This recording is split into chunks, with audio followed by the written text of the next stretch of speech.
What's up, guys? My name is Sterling Atkins Dutro, And I'm Kamora Davis. and we are back with another episode of the Handle with Care podcast. Today, we have two very special guests with us today. We have Sarah Watt, who is a family school liaison at Charter Oak Primary. And Chakira Foster Tubbs, a resource officer at Manual High School. If you guys don't mind, we'll just get straight into the interview questions. What motivates you guys to go above and beyond for students? I would say just seeing the success, the excitement in their face when they succeed at something, the appreciation from the parents when we're giving our best for our kids, the purpose behind our job to see students succeed. How do you connect with your students? I believe in being very transparent and just keeping it real with them. I understand some of the things that they go through, and I can relate. I just like to keep it just like that. I definitely agree with the transparency. At least I like when teachers are transparent. Can you recall a time when you provided support for a student? We've had some students who have gone through some personal grief, family loss, and she talked about being transparent and being able to relate to some things. I also lost my mom last year. So we have been able to support those students when you can relate to what they've gone through. And our school, we're there for them whenever they need us. The teacher will let us know. We go get them. They come to us. So I think that's a big thing, is just knowing that you're there for them whenever they need you.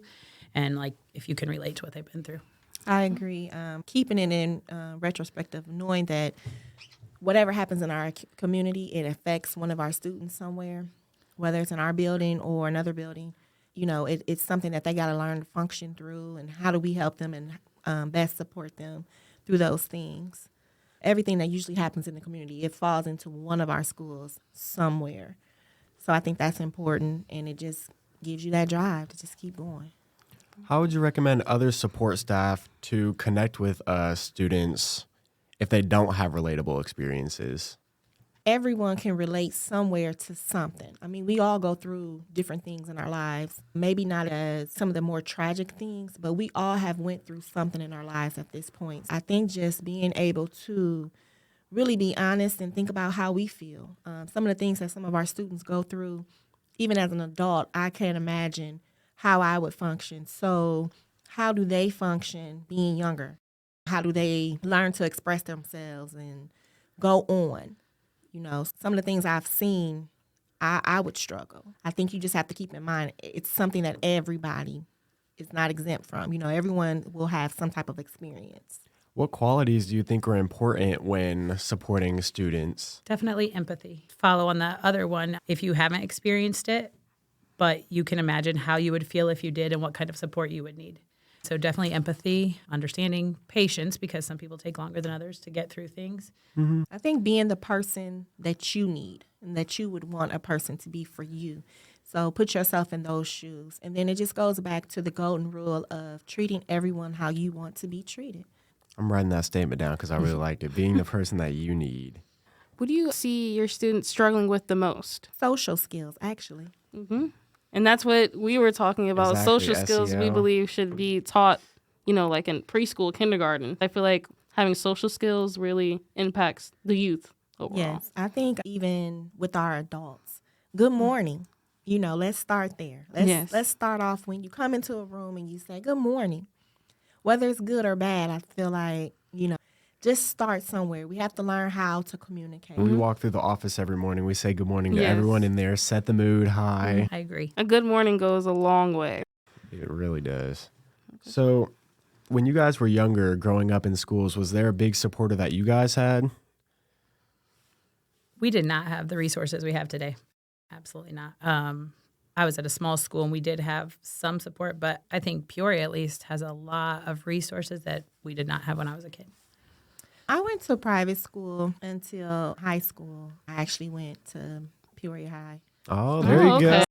I think that in my educational background, I feel like I did have support because it was a smaller setting. When I came to Peoria High, I had some pretty good teachers. My counselor, Mr. Sleeth, he was awesome. I could always identify someone I could go to if I needed to talk to them. That made it better just knowing that.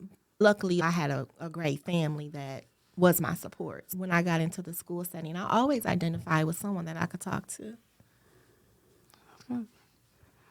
I feel like that's very important in school to like always have a support system, especially for students who could be going through something we don't know about.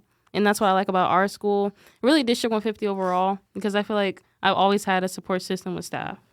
What prompted you guys to get into your positions at your current school?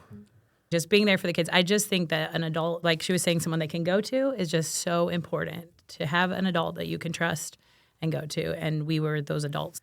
I have been around children and family services in some capacity for over 20-something years. When I first came on and I spoke with Chief Boone, because of my background being so extensive, I told him I needed to be able to operate in all of me. Mm-hmm. So take everything that I knew. And so being a school resource officer, it allows me to do all of those things. It allows me to counsel. It allows me to do plenty of interventions, be a mom, be an auntie. You know, it becomes personal to me. So I feel like all the kids are my babies. I guide them as I would guide my own children. Mm-hmm. And that's important to me. What do you guys think your administration does it well? Listening to whatever it is that I feel at that moment, far as whatever situation we're dealing with, actually being a voice that is respected to say, okay, yeah, I'll take that into consideration, or even do the things that I suggest and things like that. So being a part of that team to make a difference in the school, and it's not just they're doing it on their own. I would follow that same thing up with our administrator. She open door always. If we do have a concern or something we'd like to try, she backs it. And she practices social emotional things all the time. And she has great relationships with our kids. So we really have a leader, too, to follow in that kind of support. And like you said, she is open always to what we think might work with the kids. She always has great ideas, too. And we do work together really well as a team. So that's very supportive and helpful. Yeah, I think it's important when you don't have a micromanager. Yes, absolutely. Where you're free to operating your own gifts. Absolutely. I think that's important. I don't think you ever want to feel uncomfortable asking something of your principal or asking them to help you with something. Right. I personally would not. I wouldn't like that. How do you guys cope with the stress that your job may bring, if any? I go to the gym. I listen to music. I think we have a healthy balance. Our school community does a lot of things, too. Our principal is real big on team building things, and we have a good supportive school, so that really helps with the stress of it.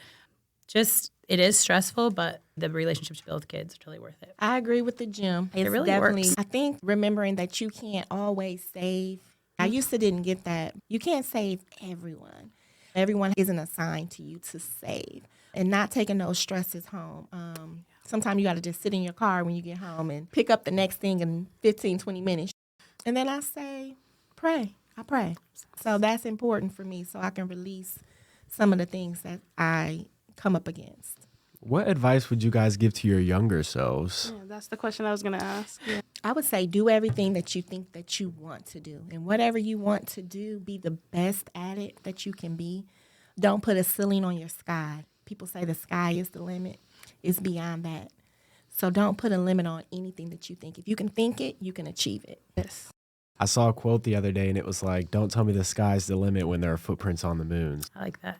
Yeah. I know that my younger self was afraid to try some things, and then you see some things in an adult that you were successful in, and you're like, oh, I should have. Don't limit yourself. I think also not to put yourself on the things to do list. Mm-hmm. Oftentimes we get so busy wrapped up in other things and other people's things that we start lacking on us. Mm-hmm. So give yourself that time too. Whatever you give out to a person, you give that to yourself as well.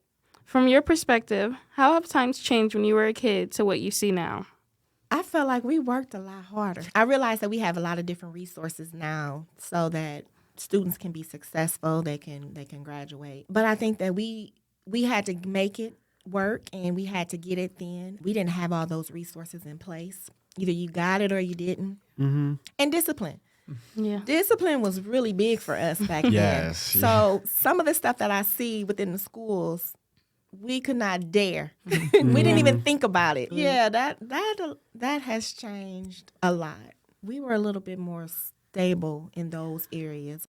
I agree. I feel like I had a healthy fear of my parents. I knew the expectations, and you didn't play around. Like if you were getting a call home, you didn't play around. So You better not I think get a that's call different. home. Right, exactly. Also, we didn't have the pressures of social media. I don't think Facebook came around until I was like a grown up, then Snapchat and everything else. And I just feel like there's a lot of pressures on kids because of social media that we Yes. did not experience. So I think that's definitely changed things. And then the discipline part and just healthy fear of my parents' expectations.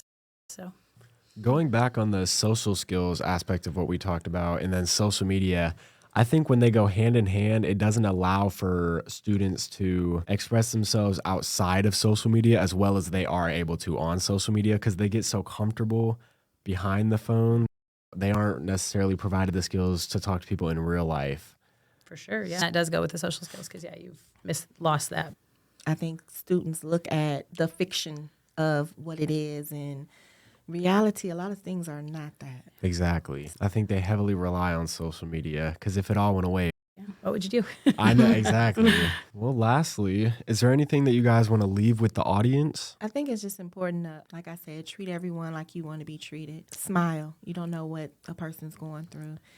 And if you see a person that's kind of out of their own character, take the time out. Be intentional in all your actions. That would be my thing that I would say. Be intentional. You never know what a person's going through behind Exactly. their smile. Summed it up very nicely. I love that. Thank you guys so much for being on here. Your opinions are very valued. Thank you you. very much. Thank you for listening to the Handle with Care podcast. We hope this episode gave you a better understanding on what students and staff may be going through and ways to support them. Remember, you never know what the person next to you is going through. If this episode resonates with you and you need resources but aren't sure where to find them, they are located at the same page of the podcast.